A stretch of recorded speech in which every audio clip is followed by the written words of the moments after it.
In this video, I want to talk about one of the biggest revelations from the ending cutscene of episode 4 of Raids in Modern Warfare 2. Now, of course, the big point of discussion and what everyone is talking about is the fact that Hadir, of course, teases Makarov and the Russian ultranationalists invading Urzikstan and potentially lots of other places around the globe. And of course, that is then tying into the post-credit scene of Modern Warfare 2 with the No Russian post-credit scene, which is, of course, leading into Modern Warfare 3's campaign, and there's probably going to be the introduction to that. Well, anyways, I made a whole video explaining this ending cutscene, and something I dabbled on within it is the fact that, of course, many of us have been speculating that Hadir could in fact be the new version of Al-Assad within this rebooted timeline, and the evidence, I think, has been outstanding because, just for a quick recap, Hadir, when he was a child, was referred to as a little lion by his father. Al-Assad is, of course, known as the immortal lion. Both Al-Assad and Hadir grew up in Urzikstan. Both have similar motivations. Both hate the Russian government. Both suffered trauma during their childhood that led them down their retrospective paths. We also know that Hadir was the commander of Al-Qatala, and we know that Al-Assad is the leader of Al-Qatala. Now, I know some people in my comment section and elsewhere have been arguing semantics about whether the commander of Al-Qatala and the leader of Al-Qatala are the same thing, and it's very well possible they could be different roles. Regardless of that fact though, people have been speculating that Al-Assad is in fact Hadir for a very, very long time. Ever since Modern Warfare 2019, people have been talking about it, and Al-Assad was then added as an operator to Vanguard, and in Vanguard, Al-Assad's character model is literally just Hadir's. However, they've slapped a beard and sunglasses on him. He literally has the exact same character model. Now, people are saying, well, this could just be a reused asset, and is them just being lazy or whatever, but why on earth would they slap a beard and glasses on Hadir, call him Al-Assad, when people were already theorizing that Hadir is Al-Assad? It just doesn't really make much sense to me, unless Infinity Ward are simply trying to troll us, and I don't think they would really do that, because Infinity Ward have definitely seen all of the speculation regarding Hadir being Al-Assad. It's picked up momentum, getting millions and millions of views online, millions and millions of people and players have been talking about this theory. Infinity Ward definitely know about that, so if they know that Hadir isn't Al-Assad, to then make Al-Assad literally off of Hadir's character model is the ultimate troll. Surely they wouldn't do that. Now, of course, Hadir has died in episode 4 of Raids. That is it. Now, some people are saying, well, somehow he could be secretly alive because we know that Alex managed to survive and came back before. We also know that Graves managed to survive the tank because he's going to be coming as an operator in season 5. Well, what if the same thing happens to Hadir and Hadir might secretly be still alive? But I don't think they're going to do this again. I don't think they're going to play the same trick. We physically saw him die on screen as well, which is different from Alex and Graves, where we didn't physically see their death on screen. So yeah, I don't think Hadir is still alive. Anyways, ever since Hadir died, people have said, well, this debunks the theory that Hadir is in fact Al-Assad, because if he's dead, why would they not reveal to us that he is Al-Assad before his death? And of course, in the raids, Hadir doesn't have the longer beard, and he doesn't have the glasses that Al-Assad wears either. So people are saying, well, if Hadir is indeed Al-Assad, they would have revealed it to us within this last episode of Raids, and he would have had a longer beard. But after all, he can definitely take off the glasses, he can definitely shave. Just because his beard is shorter doesn't mean anything really to me. Now, here are the two possible options for what I think has happened. Of course, you can disagree in the comment section down below, but I personally think that Al-Assad was definitely planned to be Hadir. Whether that is still the case is undetermined, but I think at one point in time this was definitely the case. Like I said, I really just don't think that Infinity Ward would make Al-Assad's model literally Hadir's just to troll with us when people were already speculating that Hadir was Al-Assad. Why would they make them identical for that reason? It just doesn't make any sense. It just doesn't. So I think at least at one point in time Hadir was planned to be Al-Assad. Now, there are two possible options. One is that Infinity Ward in their canon still think that Hadir is indeed Al-Assad, but they chose not to reveal it to us, and it's just a bit of extra lore that those who have been paying attention know about, and maybe it's something that's never going to be revealed to us in-game now that Hadir is dead. Maybe we're just never going to see Al-Assad in the storyline ever again, and that's because Hadir and Al-Assad are one and the same people, and we're just never going to see them again. Before I continue with the rest of the discussion, I first have a very awesome message to share with you, so stay tuned and we'll be right back.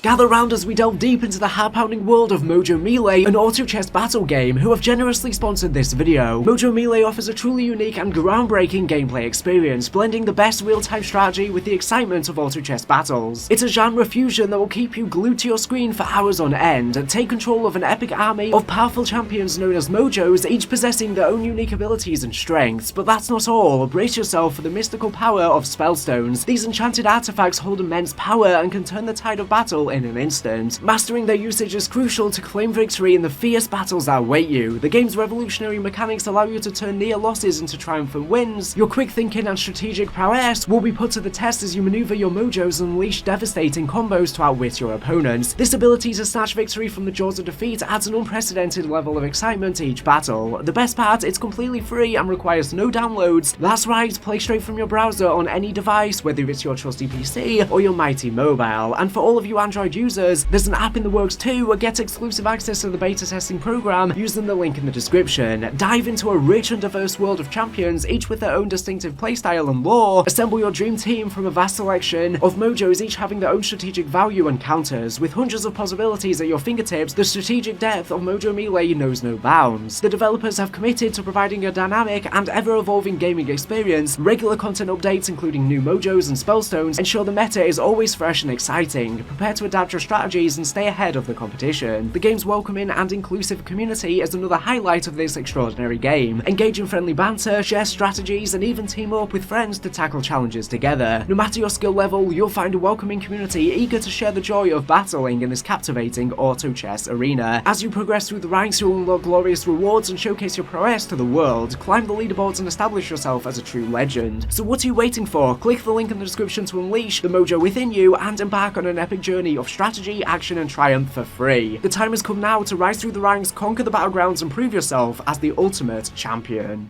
Now, the second possible option, and I think this might be a very likely option, is that Hadir was planned to be Al-Asad, and Infinity Ward did plan to reveal him to be Al-Asad at some point in time. However, plans changed. And the reason why I say this is because Al-Asad was revealed to us, of course, at the end of Modern Warfare campaign. When Task Force 141 was set up, we learnt of him, and of course, we then saw the cutscene for Spec Ops, and he played a big role in Spec Ops and also within the Warzone storyline, and we saw an image of Al-Asad meeting with Mr. Z. Now, we saw the image of Mr. Z is clearly Imran Zakhaev. However, it was later revealed that Imran Zakhaev was dead, way before this image was even taken, and they retconned this and said that Mr. Z is in fact not Imran Zakhaev, but instead his son, Victor Zakhaev. Then later in the Warzone storyline, right at the end, Victor Zakhaev was killed by Captain Price as he threw him over the missile bunker edge when he was trying to launch it. So I feel like something happened where the storyline plans changed for the Modern Warfare franchise, because I think that Infinity Ward didn't anticipate Warzone's success. Initially, they planned a storyline for Warzone, however, I think they changed their plans for this storyline because Warzone grew a lot bigger than they expected, and then Activision decided to connect the Black Ops and Modern Warfare storylines together, and then we saw an Imran Zakhaev cameo in Black Ops Cold War, and I think they changed their plans with this storyline here. And as a result, maybe they also changed their plans for what they intended to happen with Al-Asad, because maybe they planned for the next game for Al-Asad to play a more integral role in the campaign, but instead he plays no role in Modern Warfare 2's campaign. Maybe that was the original plan, but instead it got changed. And maybe now they thought, well, you know, we might have planned for Hadir to originally be Al-Asad, but we've never officially revealed it, so maybe we want Al-Asad to play a different role in the storyline, and that role just doesn't correspond with him being Hadir. And instead they decided to go with the storyline of killing off Hadir within the raids, and we might see Al-Asad in Modern Warfare 3, for example, helping Makarov or something like that. That could be a potential thing. Even in the raids and stuff, the operators do refer to Hadir as Hadir and not Al-Asad. Surely they would know him as Al-Asad. So this is my theory. I personally think that at least at some point in time Hadir was planned to be Al-Asad, but plans probably changed, and maybe we're going to see Al-Asad in the future instead of him being Hadir. Alternatively, maybe we're just not going to see Hadir or Al-Asad ever again because both died, because they're the same people. Now, people are harping back on the old theory that Simon Ghost Riley is Alex. This was a theory that I started. It was actually a theory that one of my sources came up with when I had sources at Infinity Ward and QA tester sources, and I thought that the theory was profound and I ran it on my channel. Now, of course, that theory ended up being incorrect. incorrect. And people really get on my case and others for this, but the thing is, I just see theories as a bunch of fun. It doesn't really necessarily matter if they're correct or not. It's just really fun to speculate about the what ifs, could ifs. It's always fun to do this. It doesn't really hurt anyone by coming up with these theories, even if they end up being incorrect. It's just a theory after all, and I think people get really angry sometimes when people's theories are incorrect, and I just don't get it. It's a theory after all. Of course, some are going to be correct, some are going to be incorrect, so that's just the pure nature of theories. There's no point getting on anyone's case about it. But people are saying the situation with Hadir being Al-Assad is basically the same situation that happened with the theory that Alex was Sam Gus Riley. However, I don't think it's exactly the same because of the fact that, like I said, we have tangible physical evidence for this theory, considering Hadir's character model is literally identical to Al-Assad's. He's just had a beard slapped on, so I think it's very different to that theory back in the day. This has both in-game evidence and out-of-game evidence. The theory that Alex was Sam Gus Riley was based on some quotes in the game and stuff like that. It was a lot less solid evidence than this, in my opinion. I still think it made sense, but that's the thing with theories. Sometimes they're incorrect, sometimes they're correct. That's all we can do. That's all that's ever going to come from theories. It's a theory after all, like I said. Please stop getting angry at people if their theories are wrong. I don't know why people take it so seriously. It's just a video game. This is just for fun. I make these videos for entertainment, as do other YouTubers. If other people are wrong with theories, or if I'm wrong with theories, it doesn't really matter at the end of the day. It's just us having fun and the community having fun. It's always nice to speculate about things. And I'm sure the writers at Infinity Ward and the other Call of Duty writers intentionally add stuff in-game to spark theories and to spark discussion. They probably intentionally leave clues and intentionally leave things open-ended to spark theories, knowing that the theories that people would come up with are likely not going to be correct, because like I said, it of course increases engagement for the game if they create these theories. It's in the developer's benefit to keep people talking and keep people engaged. Jason Blundell did interviews before when talking about Zombies' storyline that they at Treyarch would do the same. They would leave things open-ended or leave little clues so that the community would create theories. It didn't even mean that they had an answer to these theories at the time of them creating the clues, but maybe they would let the community come up with theories and then choose the direction after the community would come up with these theories. It would just be a way for them to keep the community engaged and keep them talking about things. We don't always need the answer to everything. Sometimes what is fun is the answers we don't have and the things where you can speculate and theorize about. That's what made the zombie storyline so interesting for so many years, because there was so many unanswered questions, and Treyarch themselves didn't even have answers to these questions, but the community was just coming up with these theories, and Treyarch even took theories from the community and made them canon. For example, Samantha Maxis was born just because people thought that the zombies were screaming Sam on Nakta Untoen. And I think similar things probably happen with Infinity Ward. You know, they leave clues, they leave things that maybe they don't have an answer for at the time of them making the clues, but they let the community speculate and then later come up with what exactly is going to be canon. And sometimes maybe even the clues don't even lead to anything. Maybe they never even answer whether the theories are true or false in the game, but they just let the community have fun and speculate. But that's everything I wanted to talk about in this video. Thank you for watching the video. Make sure to subscribe if you're not here for latest and greatest Call of Duty news and information. So anyways, thank you for watching, and